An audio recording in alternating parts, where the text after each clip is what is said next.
오늘 함께 우리가 나눈 이 전도서의 말씀은요, 하나님의 지혜를 받은 솔로몬이 이제 쓴 책이라고 알려져 있습니다. 여러분도 알다시피 솔로몬은요, 역사상 정말 뛰어난 지혜의 왕이었고요. 열왕기상 3장을 보면 솔로몬이 기브온 산당에서 하나님께 1000번제를 드렸을 때 하나님께서 하나님을 경외하며 제사를 드리는 솔로몬의 모습을 예쁘게 보셔서 솔로몬의 꿈에 나타나십니다. 그래서 하나님이 솔로몬에게 내가 너에게 무엇을 줄까라고 이렇게 물으시는데, 이에 솔로몬이 한 대답은 무엇이었냐면은 하나님의 백성들을 잘 다스릴 수 있는 지혜를 달라고 이렇게 구합니다. 솔로몬의 요청에 방금 말씀 띄워주신 거 다시 띄워주시면 열왕기상 3장 12절을 보시면요, 하나님께서 기뻐하시면서 이렇게 얘기하십니다. 내가 네 말대로 하여 내게 지혜롭고 총명한 마음을 주노니 내 앞에도 너와 같은 자가 없었거니와 그 다음에 내 뒤에도 너와 같은 자가 일어남이 없으리라 라고 하나님이 말씀하십니다. 그러니까 인류 역사상 전무후무한 그러한 지혜를 하나님께서 솔로몬에게 부어주신 것을 볼 수 있는데요, 이 세상을 창조하신 하나님의 지혜가 들어간 솔로몬은 오늘의 전도서를 통해서 하나님의 창조 질서 원리와 그리고 하나님의 진정한 지혜를 적으면서 이 땅을 살아가는 우리들에게 하나님의 방법과 질서와 또 진정으로 따라가야 되는 하나님의 지혜를 가르치고 있는데요, 하나님께서 솔로몬에게 주신 지혜를 통해 오늘 우리에게 이야기하시는 것이 무엇인지 같이 함께 나누도록 하겠습니다. 첫 번째는요, 모든 것에는 다 적절한 때와 시기가 있다는 것입니다. 오늘 말씀 1에서 8절을 보시면요, 태어날 때가 있으면 죽을 때가 있고 작물을 심을 때가 있으면 그것을 거둘 때가 있고 치료할 때, 사랑할 때 등등 이 세상의 모든 때와 시기들에 대해서 이야기를 하고 있는 것을 우리가 볼 수 있습니다. 지금과 같이 무더워지는 그런 더운 날에는 수박이 또 제철이고, 또 가을쯤에는 사과가 이렇게 많이 무르익어 가죠. 그리고 또 추운 겨울이 되면은 생각나는 대표적인 과일이 귤입니다. 하나님께서는 이렇게 일반적으로 흘러가는 이 크로노스의 시간 속에서 이 땅의 모든 피조물들의 때와 시기들을 다 정해두셨음을 오늘 말씀을 통해서 볼 수 있습니다.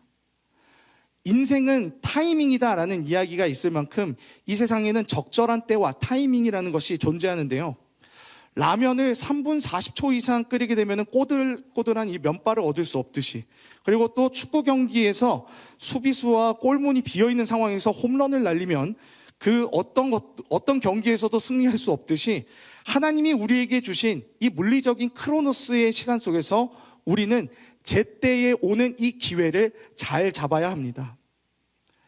기회에 대한 재밌는 이야기가 있는데요, 사진을 한번 띄워주시겠어요? 네.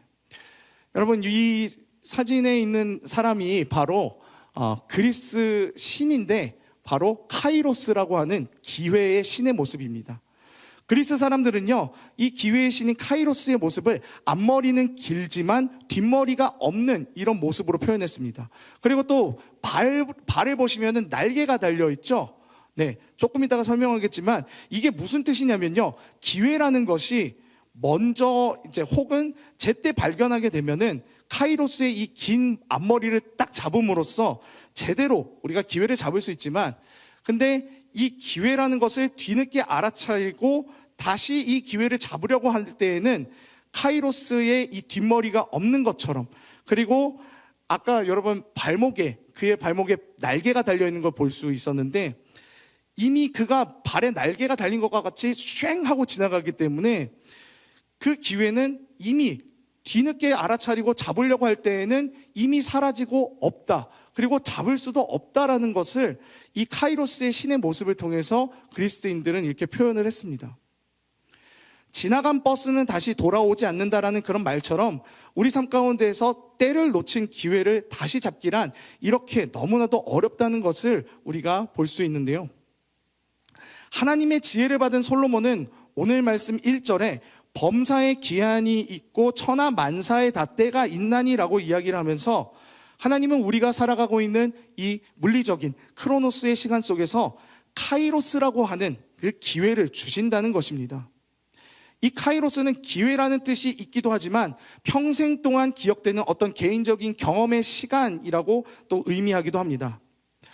예를 들어서 짝사랑했던 그 상대한테 고백했을 때, 그 상대가 내 고백을 받아줬을 때와 같은 그런 순간이라든지, 아니면은 저처럼 아이가 태어나가지고 인생 처음 아빠가 되는 그런 순간이라든지, 또 내가 원하고 바라던 직장에 붙어서 처음 출근하는 그런 순간이라든지, 이 모든 것은요 그저 평범하게 흘러가는 그 크로노스의 시간 가운데에서 우리 인생의 카이로스라는 특별한 시간들로 남게 됩니다.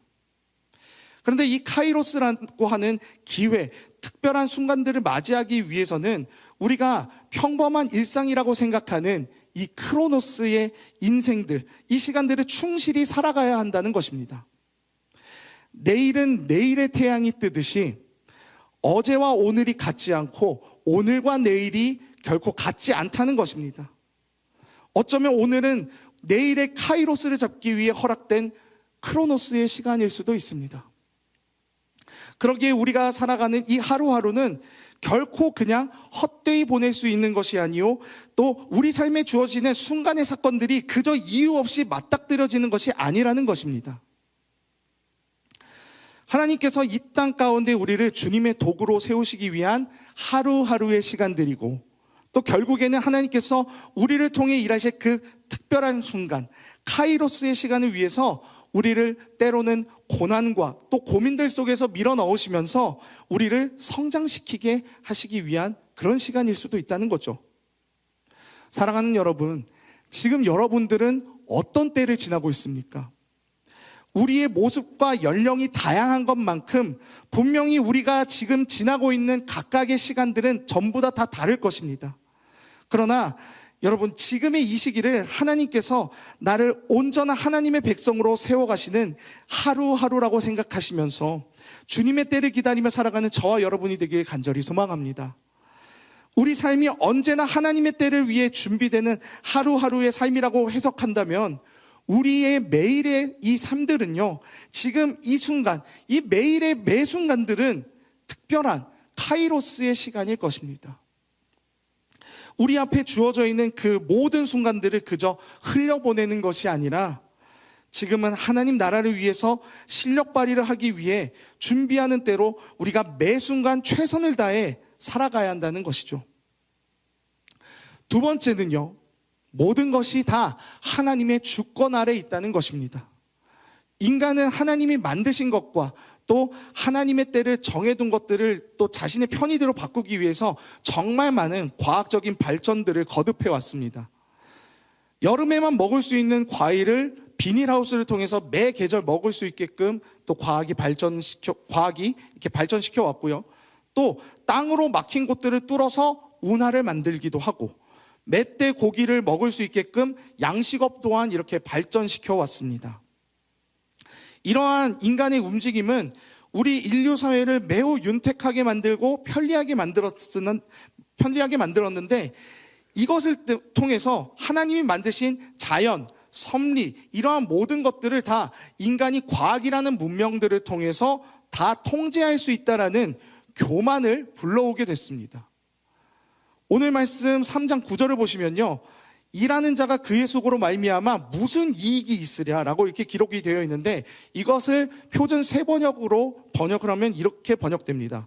사람이 애쓴다고 해서 이런 일에 무엇을 더 보탤 수 있겠는가? 이것은 사람이 애를 써서 어떻게 하나님이 정하신 섭리와 때를 거스를 수 있겠는가라고 이렇게 물으면서 말하는 것입니다. 아무리 사람들이 과학이라는 문명과 지혜와 지식으로 애를 쓴다고 할지라도 하나님이 정하신 뜻과 때를 결코 거스를 수 없다라는 것을 이야기하는 것이죠. 사람들이 몇 번의 성공을 통해서 자신들이 우리가 과학의 문명들을 통해서 이 자연들을 이겨냈어, 이것을 통해서 우리는 하나님을 이겼네? 라고 이렇게 생각할 수 있고, 또 그것을 통해서 그러면 결국에는 우리가 하나님을 이겼으니까 신은 없네 라는 이런 결론을 내리고는 하는데, 그 모든 것에는 하나님의 허락과 허용하심이 있었던 것뿐이지 그것으로 인해서 결코 하나님이 지시거나 하나님의 뜻과 계획이 무너진 것이 아닙니다. 사무엘상 4장의 엘리 제사장의 아들들인 홈니와 비느하스가 법궤를 들고 블레셋과의 전쟁에 나갔을 때 그들이 전쟁에서 패해서 죽임당하고 법궤까지 빼앗겼을 때 모든 이스라엘 백성들은 다 멘붕이었습니다. 법궤를 메고 전쟁에 나갔음에도 불구하고 심지어 제사장들이 직접 나가가지고 전쟁에 나갔는데 결과는 전쟁에서의 패배와 그리고 전쟁에서의 죽임당하고 또 그 하나님의 임재 그 자체인 법궤마저 빼앗겼다라는 이 결과는요, 그들의 모든 신앙들이 무너졌음을 뜻하고 세상 사람들로 하여금 너희가 믿었던 하나님 다 거짓이었구나, 그동안 너희들 하나님 섬긴다고 여러 가지 진짜 소나 염소, 새 그렇게나 바치면서 열심히 했는데 결국 결과가 이게 뭐냐, 봐봐라 하나님 없다 라는 이러한 결론을 도출하게끔 이 블레셋과의 전쟁이 이렇게 된 것입니다.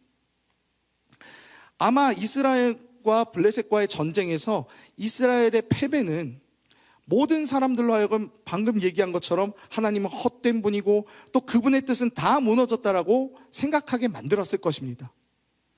그러나 사무엘상 5장을 보면요, 블레셋이 빼앗은 법궤가 블레셋의 도시 아스돗으로 가서 그들의 신상인 다곤 신 곁에 섰을 때 다곤 신상이 훼손되고 또 훼손된 다곤 신상이 하나님의 법궤 앞에 무너져 있는 것을 볼 수 있습니다. 뿐만 아니라 법궤는요, 블레셋의 여러 도시들을 다닐 때마다 하나님께서는 그곳을 악성 종기로 심판을 하시면서 결코 하나님의 존재와 능력이 헛된 것이 아님을 증명하셨습니다.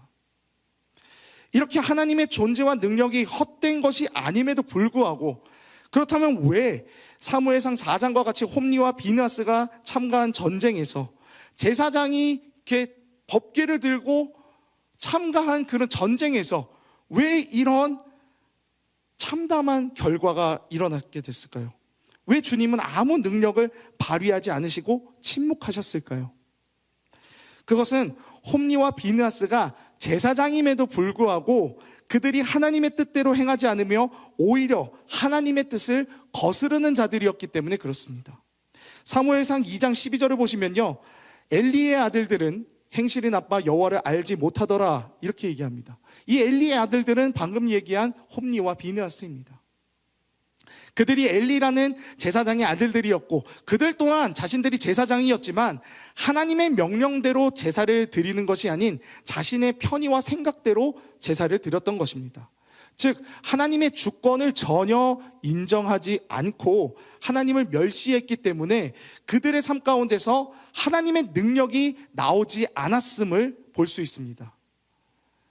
신명기 28장을 보면요, 거기에는 하나님께서 이스라엘에게 순종하면 받는 복과 또 불순종했을 때 받게 되는 저주에 대해서 주님이 분명하게 얘기를 하셨는데, 제 아무리 하나님의 선택한 백성이라고 할지라도 매 순간 주어지는 그 삶 가운데서 하나님의 주권을 전혀 인정하지 않고 자신의 죄의 욕망을 따라서 살게 된다면, 그렇게 해서 불순종으로 살아가는 사람은 하나님의 모든 보호하심과 능력에서 벗어나게 될 수밖에 없음을 하나님은 분명하게 경고하셨습니다.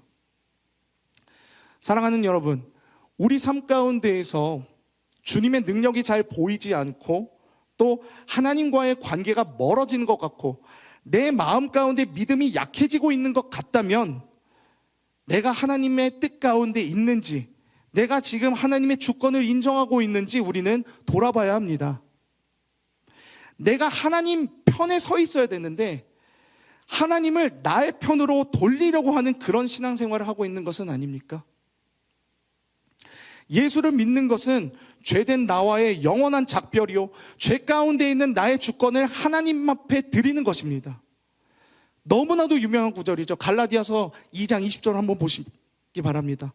우리 같이 보시면요, 내가 그리스도와 함께 십자가에 못 박혔나니 그런즉 이제는 내가 사는 것이 아니요 오직 내 안에 그리스도께서 사시는 것이라.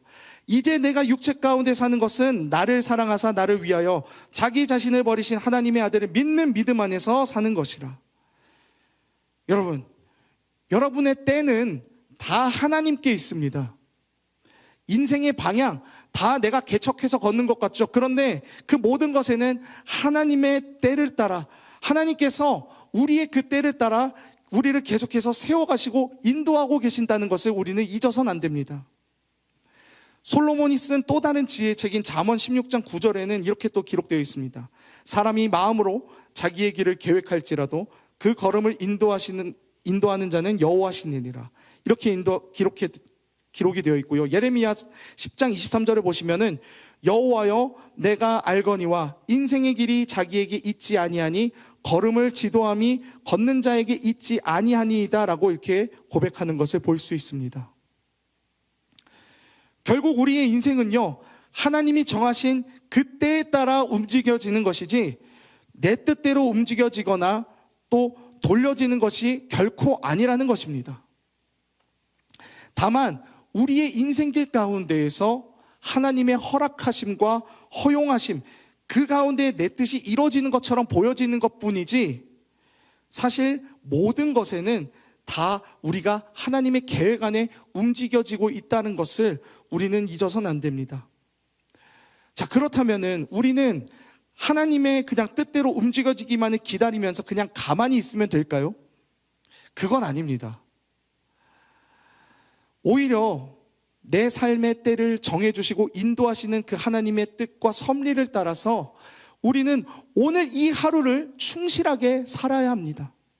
내게 주어진 학업, 직장, 육아, 봉사 등등 이 모든 것들을 다 하나님이 맡겨주셨다라는 것을 깨닫고 우리는 그것을 충실히 해야 한다는 것이죠.